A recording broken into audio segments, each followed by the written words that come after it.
I honestly expected the Retroid Pocket 5 to feel outdated by now, but it didn't. Even in 2026, the Snapdragon-powered Android handheld with AMOLED display still keeps coming up, and people keep asking if it's actually worth buying today. It's not the newest, it's not the most powerful, but it does a few things really well.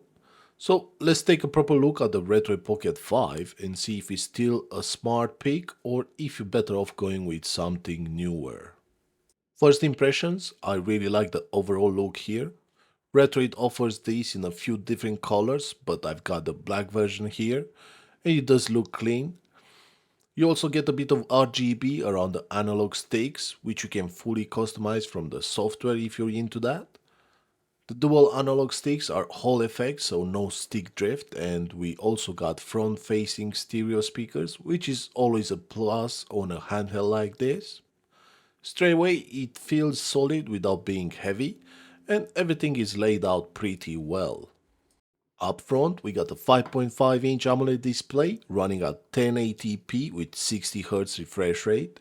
Now, yeah, newer devices are pushing higher refresh rates, but for emulation and Android gaming, 60Hz is still perfectly fine, and this screen looks really good.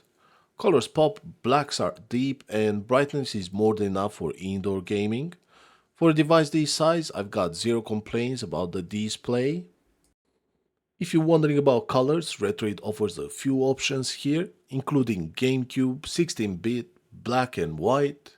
And if you're in the UK, these are also easier to get now than they used to be. You can buy direct from Retroid, which is always the safest option, but they are also available through other platforms with fast shipping. I'll definitely leave all the links down in the description so you can check prices and availability yourself.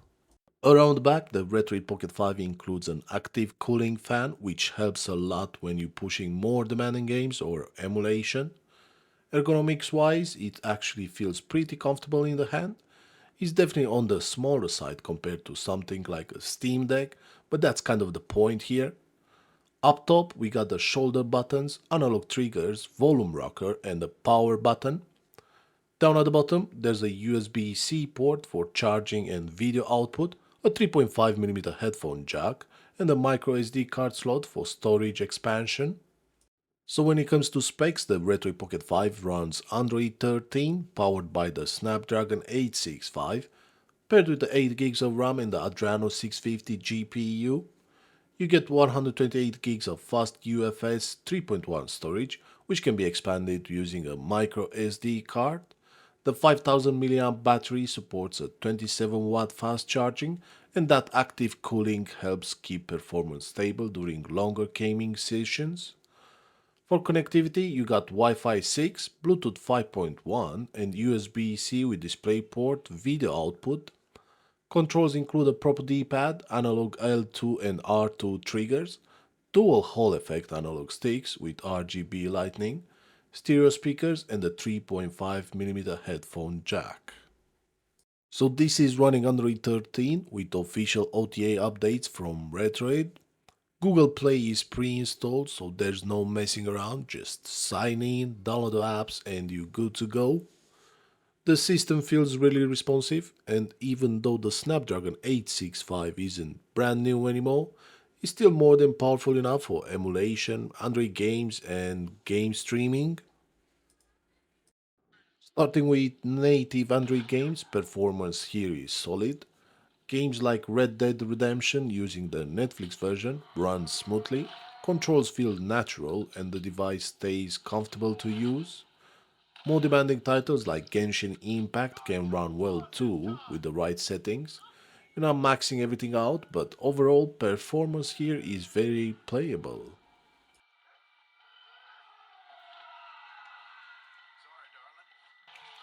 Now, when it comes to emulation, I didn't test absolutely everything, but I did focus on some of the main systems most people actually care about.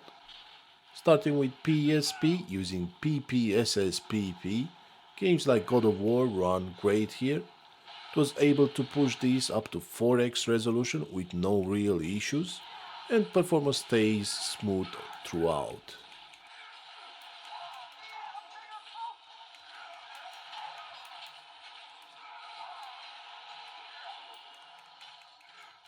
Moving over to PlayStation 2 emulation, things are also solid here. I tested out the Simpson hit and run at 2.5x resolution and it ran really well. Depending on the game, you can even push things a bit higher, but overall PS2 performance is exactly where you'd want it to be on a device like this.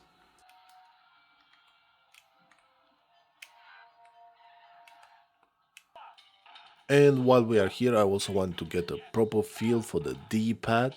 So I fired up Marvel vs. Capcom 2, which is always a good test for inputs.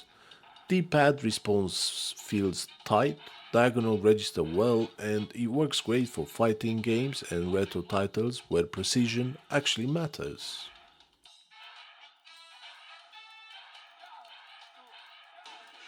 I also tested Wii U emulation using Simu, and games like Child of Light run surprisingly well. Frame rates were stable, loading times were reasonable, and overall the experience was very playable, which honestly surprised me a bit on this chip.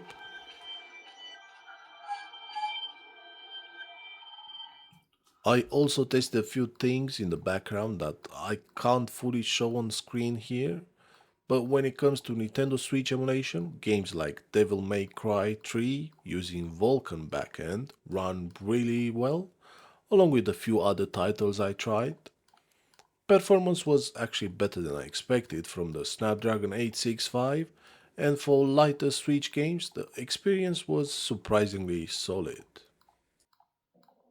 So yeah, overall the Retroid Pocket 5 is still a solid handheld. The Snapdragon 865 isn't the most powerful chip around anymore, but it still delivers where it matters. Solid emulation performance, smooth Android gaming and reliable streaming.